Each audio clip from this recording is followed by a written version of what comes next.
So, Sachinananda Maharaj, I have to ask your blessings before I start speaking. I was speaking yesterday about the salvation. I spoke a little bit about this sutra, which is the last sutra of Vedanta Sutra 4.4.22, Anavritit Shabdat, where Srila Vyasadeva conclusively states that there is no return. There is no return according to Shabda, or by Shabda. In other words, from the sound vibration, you can achieve this most elevated state of liberation.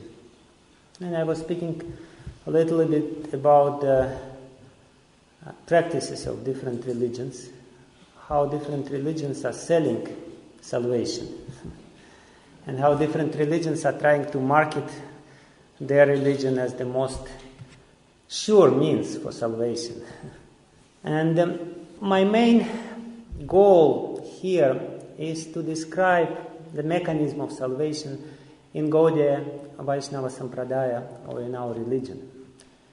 Because we are being the preachers of this path, of this cult, of this religion, we have to be sure that our product, our goods, which we sell in the market, is good. That really it brings not some kind of fake salvation, not some kind of cheap salvation, which people can just buy by little price, but the real salvation, and how this process, very scientific process, is being described in the Vedas. How Shabda, or revelation, or sacred sound, can ultimately bring about this elevated state of consciousness, which is called salvation or liberation in our tradition. And I also explained the need that everyone feels in this world, the need for salvation, because everyone acutely experiences the transitory nature of this world. Krishna stresses this. When he says, Dukhalayam Ashashvatam, when he says that Mamupetya Punarjanva, that one who comes to me doesn't come back. Why? Because there is no need to come back. Because this world is Ashashvatam. And basically that is the main reason why we need salvation. And we have to understand this very, very clearly, that one cannot be happy in this world because of the temporary nature of this world.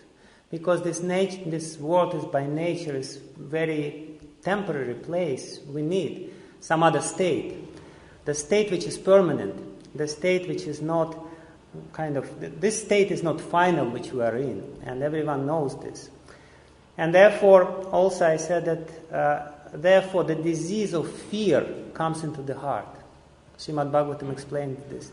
Bayam dvitiya biniveshataksyat, ishada petasya vipariyosmritih. As soon as you turned away from Isha, from the Lord, ishada petasya vipariyosmritih, and bhaya, the fear appears in your heart.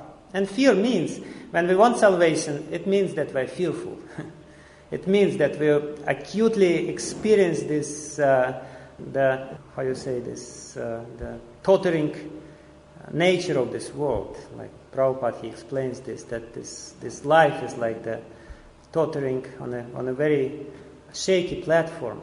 And therefore the fear comes, and therefore vipariyaya smriti, when we don't remember the Lord. We turned away from the Lord and we remember something which is unimportant. And this is called perverted smriti, perverted memory. This is our Alzheimer's disease. Yeah. When we don't remember something which is most important. And this is actually the very dangerous disease. And we have to understand this. We have to know the symptoms of this disease in order to seek very ardently for the salvation or for the cure of this disease. So, and then I finished yesterday's topic explaining this feeling of incompleteness, which is very humorously described in Brihadaranyaka Upanishad. This is actually the description of our illusory attempts to be happy in this world, how God provided us with different cheating devices to have the feeling that we are happy. to have the feeling that we are complete, whereas we cannot be complete unless and until we reach the Supreme Lord and this supreme state of union with the Lord and association with the Lord. So Brihadaranyaka Upanishad is very emphatic in this sense, and it basically, laughs at the attempts of stupid, foolish living entities to be happy in this world by saying that, here you are, God provided you with all these devices. You can cheat yourself for the rest of eternity, no problem. And you will have this feeling of false happiness despite of this. So the main need and the first premise which we have to understand, we need salvation. We need, and the real salvation, the real solution for all our problems is this close association with the Lord. Nothing else. But because we have this perverted intelligence, perverse intelligence, faulty and dirty intelligence, even when we are seeking salvation, even when we understand that we need something, this final state of liberation, still we carry out the same kind of misconceptions into the realm of religion.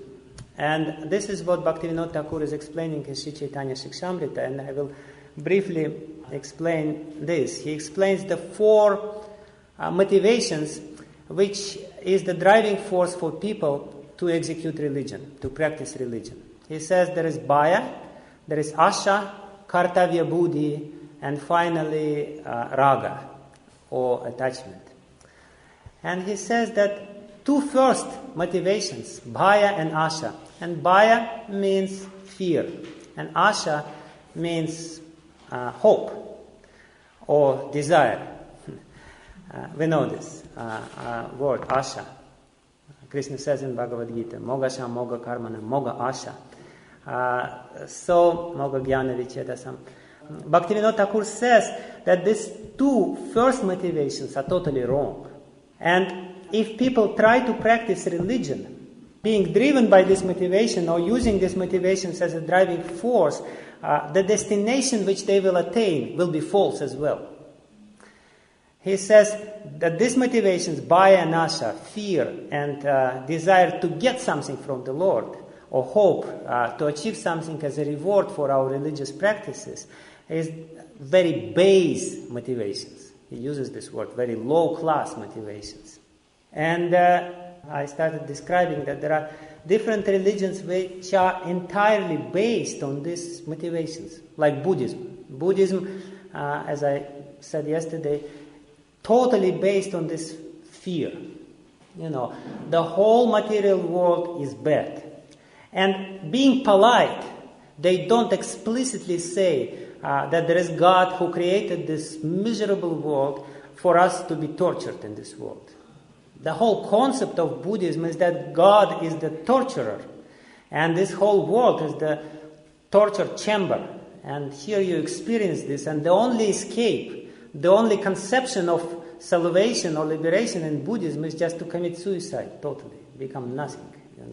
You try to escape this torture chamber by committing suicide. That's it. Finished. So this is a base religion and base motivation. I'm sorry to say this if some of you are Buddhists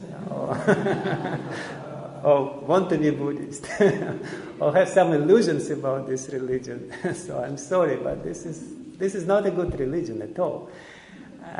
And then, of course, and we see also that in some Christian traditions, they also try to exploit or employ this fear, which is totally explicitly material emotion, which is coming from our material conditioning, and they're trying to exploit fear to push people to practice religion, like some preachers, especially in the United States, they are famous for this. They are coming, and I heard they're coming to Russia too. They're coming and they started screaming on the top of their lungs, you'll go to hell, you'll go to hell, unless you surrender to Jesus, and everyone is supposed to jump in a swimming pool to get baptized.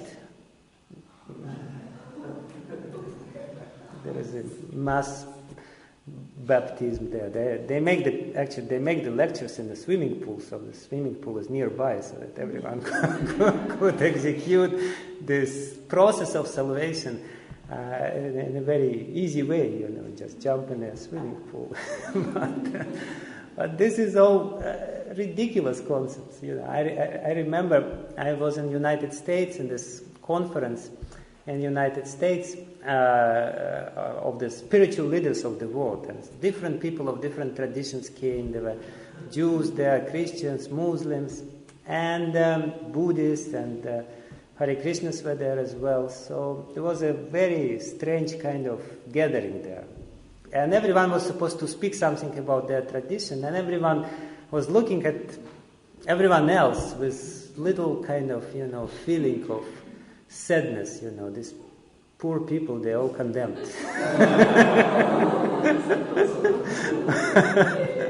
But at the same time, they were trying to communicate something. And then there was a turn of one lady from America. She is the daughter of this famous preacher, Billy Graham. And she's Anne Graham. But everyone was kind of polite. Everyone was saying, of course, we are the best and we are the only one who know the truth, but, because we have to speak in this format, we have to be polite. But this lady, she climbed over to the stage, and she, in 30 seconds, she started screaming, Jesus is the only way, and only Jesus can save you. She created such a tremor, in everyone. Shall we hurry up? Shall we better change something? But this is, again, Bhaktivinoda Thakur says that the very attempt to try to exploit this emotion is low, is false. And then another motivation is, of course, this asha, or desire for reward from the Lord, or desire or hope to get something from the Lord, which is also actually very base. Bhaktivinoda Thakur also explains that if you ask the Lord about something else, which is not the Lord Himself, it means that you placed this thing which you're asking from the Lord higher than the Lord.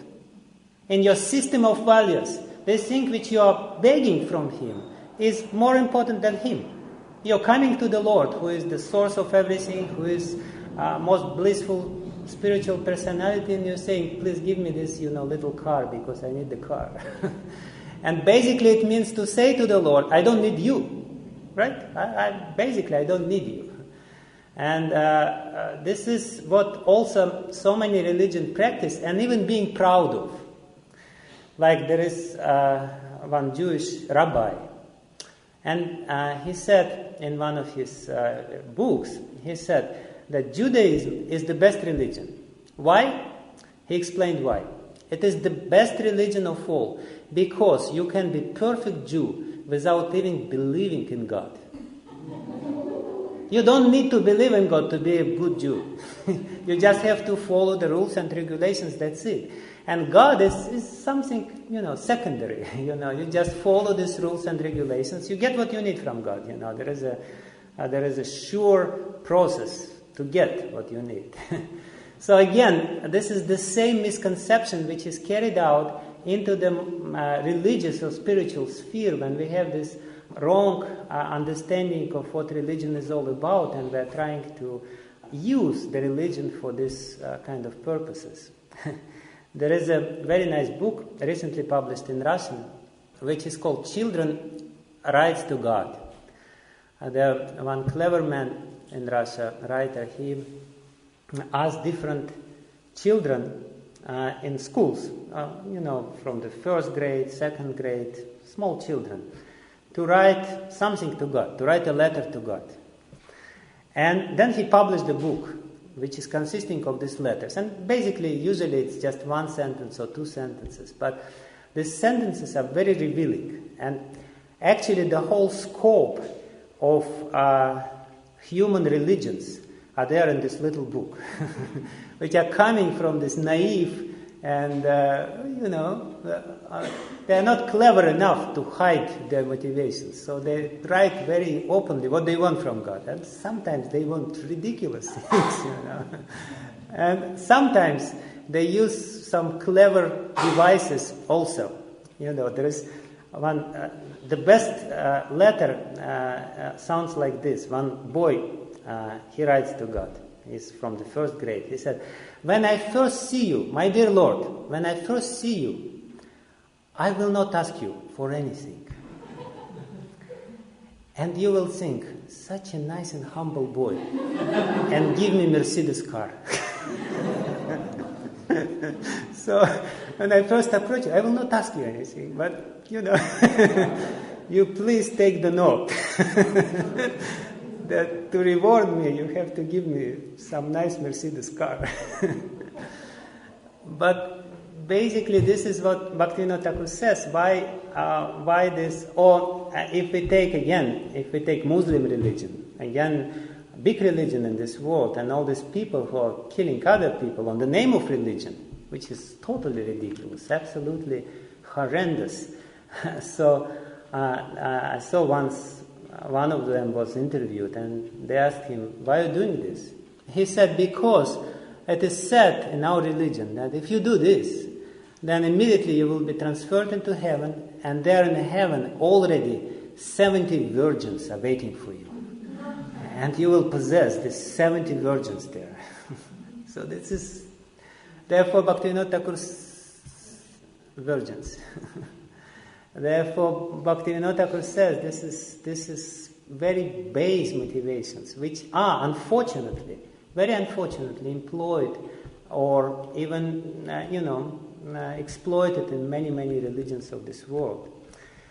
And then he says that the first acceptable motivation, and actually this is a very important motivation for all of us, because this is the motivation which we can realistically use in our religious practices.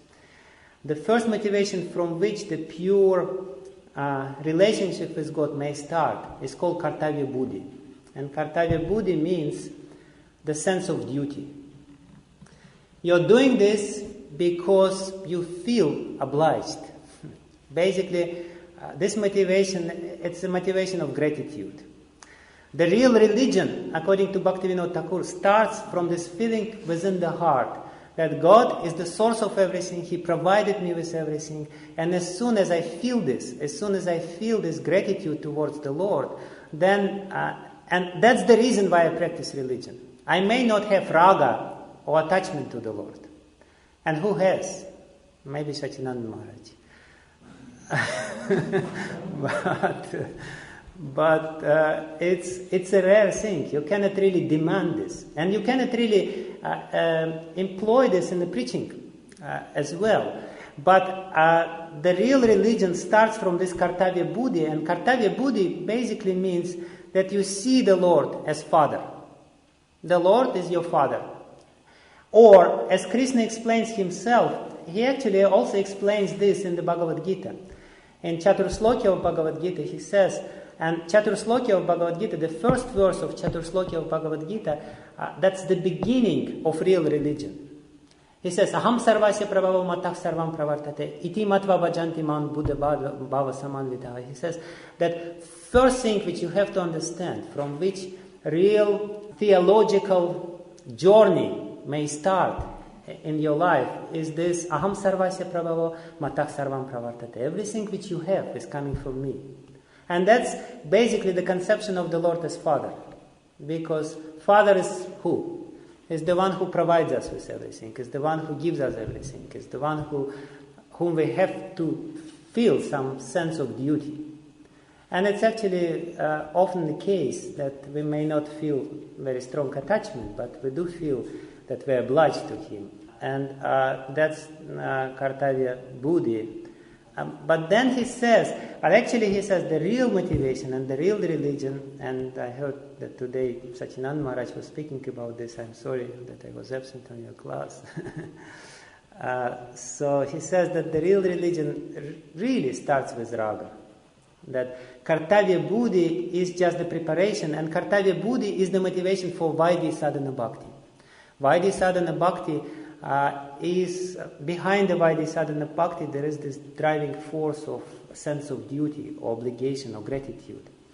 And then when you feel this gratitude, gradually this raga or attachment to the Lord appears. And this is the highest conception of God. Actually, if we analyze these motivations, we can see that this motivation corresponds very clearly to the conceptions of God. If you see God as the torturer, you will ultimately say there is no God. There is no God. I don't want to have this God. And therefore, your salvation or your goal, your prayojana will be nothingness, shunya. If you see the God who just punishes justly, then you will try to somehow rather, to escape the punishment, and you will employ the fear. If you see the Lord who is not just punishing but also rewarding, then you will employ this asha, and you will try to be pious, so to speak, conventionally pious, to get the reward for this and follow some rules and regulations. If you see the Lord as Father, then you will execute religion driven by this kartavya buddhi or sense of duty. But if you see the Lord as the most beautiful, as the most blissful personality, then the raga will appear, and raga will be your driving force. If you really understand who the Lord is, then the raga will appear. Actually, there is a very nice story in this regard about one great Muni of the past, Lokasaranga Muni. Lokasaranga Mahamuni, he was a saint, and he was living in the north of India. He was a great saint, and once somebody brought to him a book from the south, and this book was Divya Prabandha, the Songs of Alvars. And he read this book, and he immediately started packing his things. Luckily, he didn't have much things to pack. So the man who gave him the book, he came and he said, "What did you remember from this book?" He said, "I don't remember anything. The only thing which I remember is that Tirumangai Alvar, in one of his hymns, he calls God Aravamude. And Aravamude means the sweetest nectar which is there, the sweetest possible nectar, the highest possible bliss." And he said, "When I heard this name of God, I immediately decided to give up my residence here and go down and live with these people who have this conception of God as the most sweetest thing in the world." He said, "I do not want to live here among these people who don't understand who God is. This is the real highest understanding of God, and I only want to live with such people. I don't want to live with anybody else, because this is what totally, he said, this is shocked me, because in the south, in the north, they were more into rules and regulations, and this conception before Lord Chaitanya was not so prominent in the north of India. But when he heard this name, he immediately understood, this is where I should be, because this is the best place to be with. Of course, there are different names of God which reveals different conceptions of God. I was told that there is one Zulu tribe in Africa, and they have a very special name for God, also very interesting. They say God is one who has the more cows than anyone else.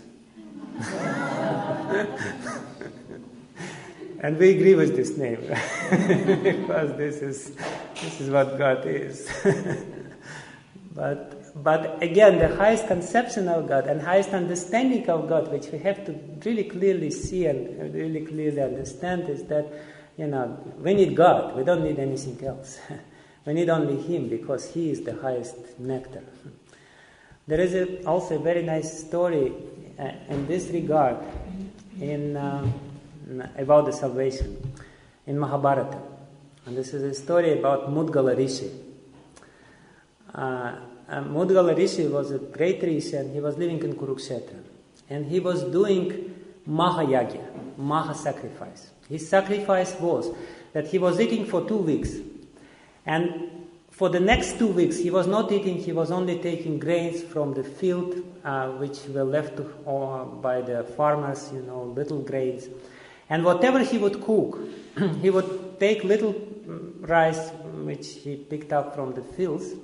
It is called kapata yagya, or uncha, or whatever, vritti, and the livelihood of the pigeon, how the pigeons are taking food.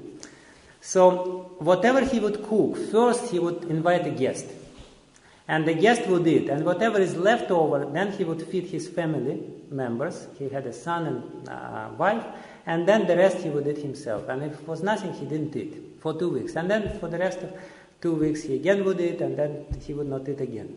So once Durvasa Muni heard about this, and Durvasa Muni has a very important mission in life.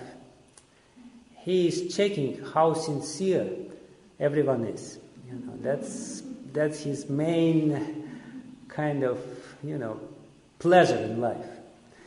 So, and Durvas means, he's a very eccentric person. Durvas means, Dur means bad, and Vas means close.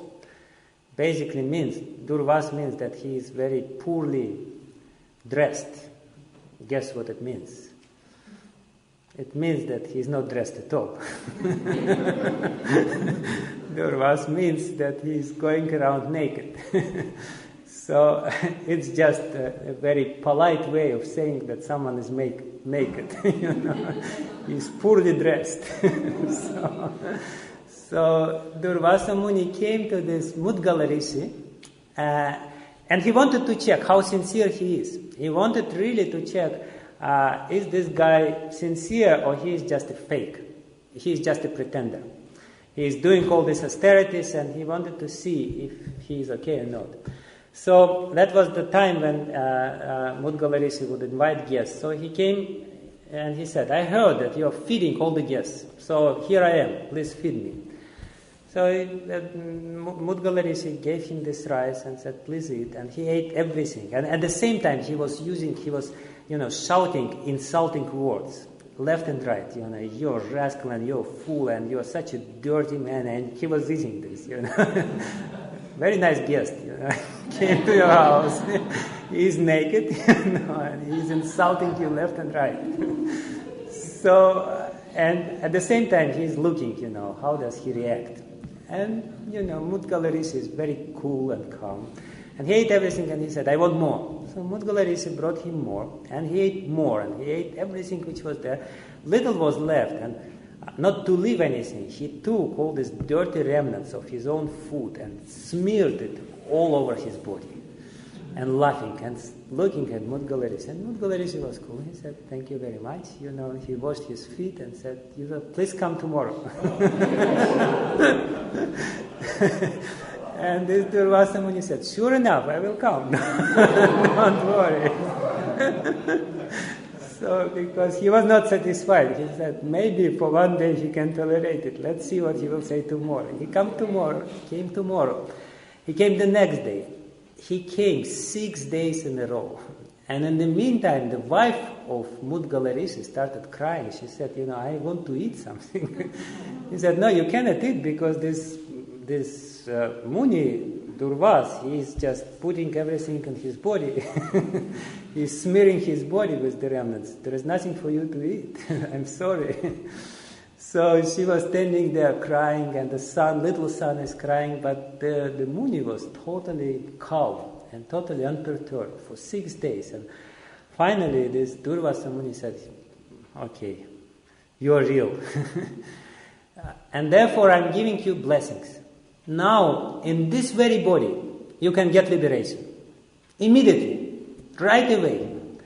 And in front of his eyes, because of the blessings of Durvasa Muni, who is a very powerful sage, the Viman from the heavenly planets came. And there was a swan there, and there was a messenger from heaven. And the messenger was very happy, and he said, Mudgala Rishi, come, this is a Viman for you. And we will take you to heaven. And Mudgala Rishi looked at this guy and he said, wait a second, let's check it, what is there.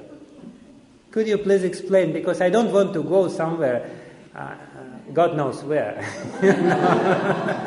I want to make sure that my destination is good. So, could you please explain to me, where are you taking me? Where are you going to take me? So this messenger said, yeah, I'm going to take you to heaven, and the heaven is very nice. And he started describing the heaven. The heaven is such a nice place, it's opulent place, and the nicest smells and aromas are permeating the air, and the breezes are so nice, and the sun is always shining, and there is no hunger, and all the people are nice. All the people are so pious, and the only pious and nice people are there. And then Mudgalari said, "That's good. Is there something bad?" And he said very important things. He said that there is no sweat there, and there is no urine there, and there is no bad smell. I suspect that when this messenger from heaven came to the earth plane, he immediately felt this bad smell of urine, as you always feel in India. If you go to a field, you smell this. So he started advertising the heaven, saying that there is no urine there, there is no sweat there, there is no bad smells there. And then he said, your clothes will never become dirty. Your clothes is always clean. No need to go to the dry cleaners or to whatever. There is no need for washing machines and washing powder. Everything is paka. And then he said, all the inhabitants of heaven, they have a garlands, and these garlands are ever fresh, and they always have these beautiful garlands, and everyone is walking. And then Mudgalari said, is there anything bad in the heaven? And then the messenger, being truthful and pious person, he said, yeah, there is one thing which is bad. All these people who are wearing these nice fresh garlands for a long time, and they're fresh all the time. At one point, the garland becomes, withered, becomes little dry and more dry. And when the garland becomes dry, the inhabitant of heaven knows, that's it. My time here is finished. And he becomes very fearful, and then very quickly he goes back to this earthly plane and goes again. And then Mudgalari said, sorry, I'm not going there. No way. I'm not going to this place, because I may be enjoying for a long time, but when my garland becomes dry, I will come back again. And then he said, I'm not going with you. You go back. Now, just imagine that you had this opportunity, that Viman from the heavenly planet came to you and said, come on, be serious, get on this plane, go there, it's so nice. Would you say no? Therefore, Vimanas don't come to us. We would say, of course, we would jump in and go to heaven. So this Mudgalari said, I'm going only to Vaikuntha, only to Vishnu Loka, because if one goes there, there is no end. In any other place in this material realm, it's Dukhalayam Ashashvatam, Brahma Bhuvanalaka, as Krishna says. Everywhere else, there is an end to happiness, even if this happiness is so huge. And therefore, the point is here is that one has to have a very strong, and that's actually a taste. Sorry, not a taste, but test, exam for us. We have to have a very strong faith and very strong heart to have this goal, which is the highest. Otherwise, it's very easy to kind of, exchange for something lower. And this is what Krishna is calling Hrid Daurbalyam. Hrid Daurbalyam means weakness of the heart. So we have to have, the point is here, that we have to be very strongly established in the highest goal. And the highest goal is Krishna. Highest goal is person. Krishna is person, not the heaven, not anything else, not anything less than him. And if anyone else comes to us and offers something else, we have to be very adamant. We have to check. Is it really Krishna or is it not? And I know when I tell this story to Russian devotees, when I speak about heavenly planets, I say, what to speak about heavenly planets? If somebody would say, here's the free ticket to America, would you go there or not? And of course, all Russian devotees, they put their eyes down because they all want to immigrate to America. So, and that's what Prabhupada, it's also, there is a very interesting story about Prabhupada. Shrutakirti told this story. Shrutakirti was at that time servant of Prabhupada, and it was in Vrindavan. And of course we know Vrindavan, we know India. In India, people, they are after West sometimes, and they want to also to go to America, usually. So, Prabhupada was very proud of his disciples. And actually he was proud of his capacity, or of his ability to instill this highest goal very firmly in our hearts. That was his main pride. So once Shrutakirti remembers this episode, he said that there was a big assembly of Indians in Vrindavan, the different Indians, and some of them are quite rich, came to see Prabhupada for a darshan. And Shrutakirti was standing there. And Prabhupada was very proudly saying, this is my American disciples. And they will not exchange me for $1 million, for $1 million. If somebody will offer them $1 million, they will not give me up and take the $1 million. And he looked at Shrutakirti, Prabhupada, very proudly.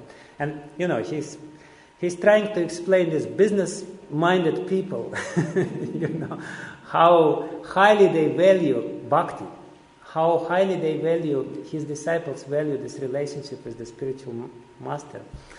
And he looked at Shrutakirti and said, is it true, Shrutakirti? And Shrutakirti, of course, being the obedient servant, says, yes, Prabhupada, yes.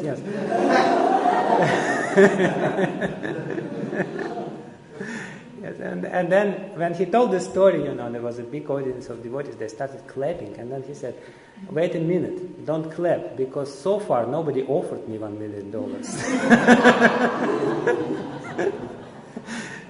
And if somebody would offer, I'm not so sure.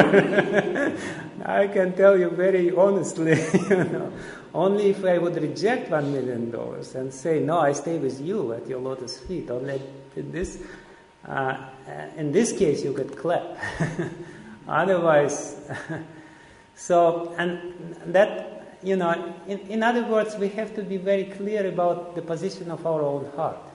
Is it really so that we want Krishna, or we want something? How highly we value Krishna. What if it's not $1 million? What if it's $10 million? Would we take?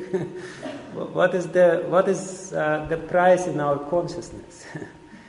And that's actually the amazing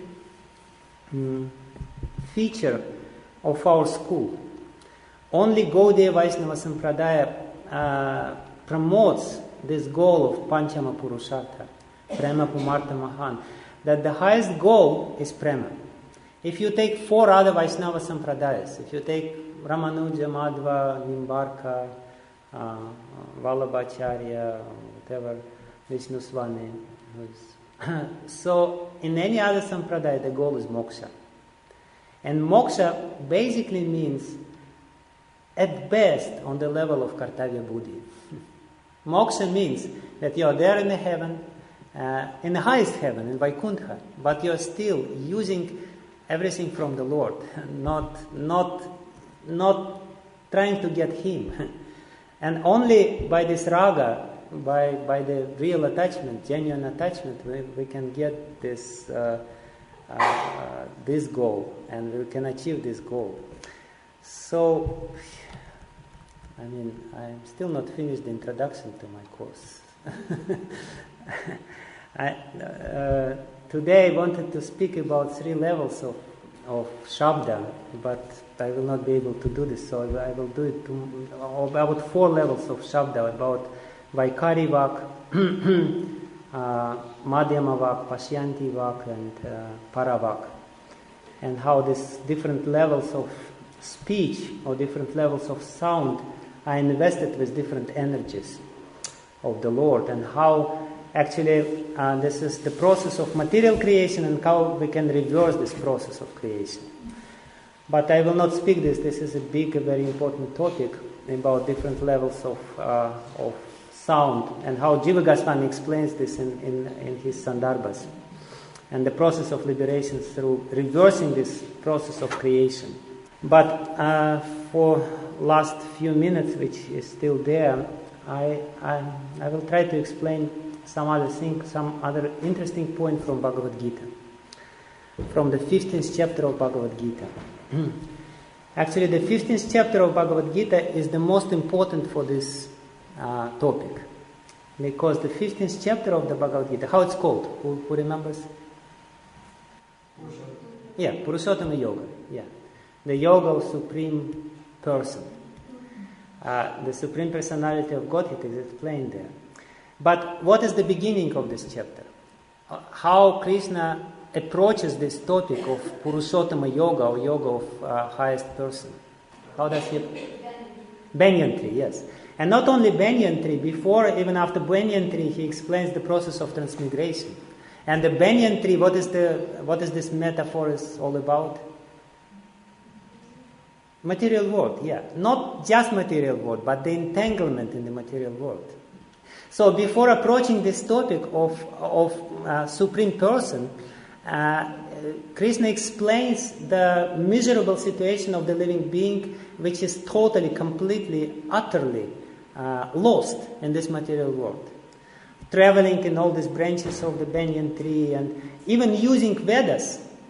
It's interesting. This very point is extremely interesting if we analyze this whole 15th chapter of Bhagavad Gita, because this chapter starts, what is the leaves on this banyan tree? Hymns of Vedas, right? So basically, what Krishna is saying, that the hymns of Vedas is the means for your entanglement in the material world.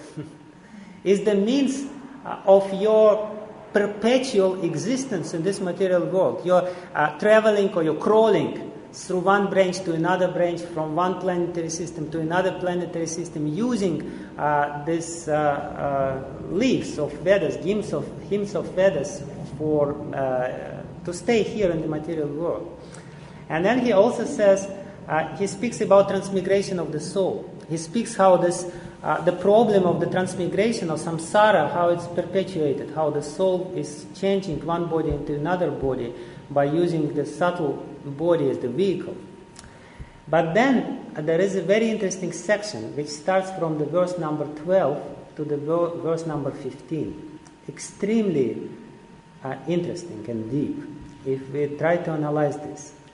After explaining this samsara, or transmigration, after explaining this entanglement or miserable condition of the living entity and needs for liberation, what he says, who remembers what he says next? Yes, exactly. I am the light in the sun, in the moon, and in the fire. What he means by this? You have to be grateful to Krishna. Yes, but not only this. He says, I am the light in the sun, in the moon, and in the fire. Then he says, I am upholding this earth, and I am nourishing all these vegetables. And then he says that Sarvasya chaham hridi sannivishtu matak sarvam jnanam apohanam cha vedaischa sarvai raham eva vidyo vedanta krit veda viteva chaham. Actually, what Krishna explains here, he explains the three features of the absolute truth. First, he says, I am the effulgence. I am the source of effulgence. He says, I am the light in the sun, and I am the light in the moon, and I am the light in the fire. And any light which you see is my effulgence. And ultimately, what is the effulgence of Krishna? What is the nature of effulgence? What is the nature of light? It's consciousness. Ultimately, the darkness is the sleep, or tamagun, or lack of consciousness. But first he says, by my light, by the light of my consciousness, which is Brahma Jyoti, all-pervading Brahma Jyoti, I pervade this whole universe. But, if we take the lead of Prabhupada, how he explains in the purport to the 15th verse, which I quoted, this whole situation, first he says, Brahmajyoti. Then he says, Sarvasya chaham hridi sanivishtu matah sarvam dhyanam apohanam cha. What is this? I am in the heart of every living being, and what I am doing? I am giving memory and forgetfulness. And then he says, Vedaisya sarvai aham eva vedyo vedanta krit veda videva chaham. So he explains these three features in a very interesting way. If we take the lead of Prabhupada in this purport to the 15th verse, we will see that Prabhupada will say that Paramatma has the double function within the heart of living entity. What is this double function of Paramatma? Yeah, but what is exactly, for what? Forgetfulness for what? Remembrance for what? He explains very interestingly, very deeply. Prabhupada gives a very profound purport to this verse. He says that Paramatma within the heart can liberate, and Paramatma within the heart can do what? Can entangle you, can perpetuate your heart, your karma, depending on your desire. Paramatma can give you forgetfulness for what? To stay in this world and to enjoy in this world. Paramatma can give you memory again to stay in this world. And again, Paramatma can give you memory for what? For liberation. The same way, Brahmajyoti can liberate and can entangle. Brahmajyoti in the material function, when Krishna says, I am the son of the moon, I am the light of the sun and the moon. What the light of the sun gives to us? Enjoyment. We enjoy. When the sun comes up, we become really enthusiastic to enjoy. And then when the moon rises, we become even more enthusiastic to enjoy. So this feature of consciousness can be entangling. In this material world, if we use it separately from Krishna, Brahmajyoti, it can be the cause of our entanglement in this world. It can actually put us in bondage in this material world, and giving us enjoyment. And of course, the fire of digestion, what is it for? It's, again, to give us the strength to enjoy more. And Krishna says, yes, I am here in these features to make you stay here. But I also can give, because ultimately that's me. This is, if you understand that that's me, that this consciousness, this light is coming from me, you will be able to understand, you will be able to be enlightened. And you will be able to understand the liberation. And then he said to achieve the liberation or some kind of elevated state of enlightenment. Then he says, Sarvasya chaham hridi sanivishtu. Again, as Paramatma, I can liberate you, and as Paramatma, I can achieve or make sure that you harvest the fruits of your karma. And you will be harvesting the fruits of your karma with the help of Paramatma. That's the specific function of Paramatma. But then he says how his personal feature manifests. Bhagavan, how you can achieve or discover his personal feature. What he says? Yeah. What does he say? Yes. So, he says that Vedaischa sarvaira hamaiva vedyo vedanta krit veda videva chaham. The point which Krishna makes here is very essential, that by your own endeavors or by other so-called religious practice, you can achieve Paramatma state or enlightened state. Brahmajyoti state or Paramatma state even. You can understand God as the controller, and you can understand God as the all-pervading light or all-pervading consciousness. But how you can understand God as a person? Vedaischa sarvaira ham eva vidyo vedanta krit veda videva chaham. And again, Vedas play double role. What is the double role?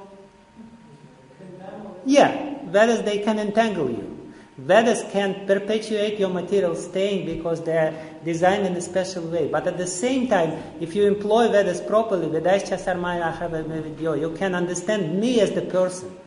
And this is actually the double function of the Vedic sound. The Vedic sound can entangle you. The Vedic sound can be the cause of your entanglement. And the Vedic sound can be the cause of your liberation by giving you the highest knowledge of the Supreme Person. bringing you closer, face to face to the Supreme Person, giving you the interview of the Supreme Person. So and afterwards, from this point, Krishna explains how it happens, how actually Vedas, because this is the real topic of the 15th chapter, the Vedas, and how the Vedas gives us the possibility for the personal meeting with the Supreme Person, to have this Purushottama Yoga. So, and this is here now, finally, we came to this point, Anavriti Shabda, how the Shabda, and only Shabda, can give you Krishna as the person. How only spiritual sound can bring you close, face to face, to the Supreme Person, who is Krishna himself. And this will be the topic of tomorrow's class, about different kinds of speech and the different mechanisms and the different energies in different kinds of speech. Thank you very much.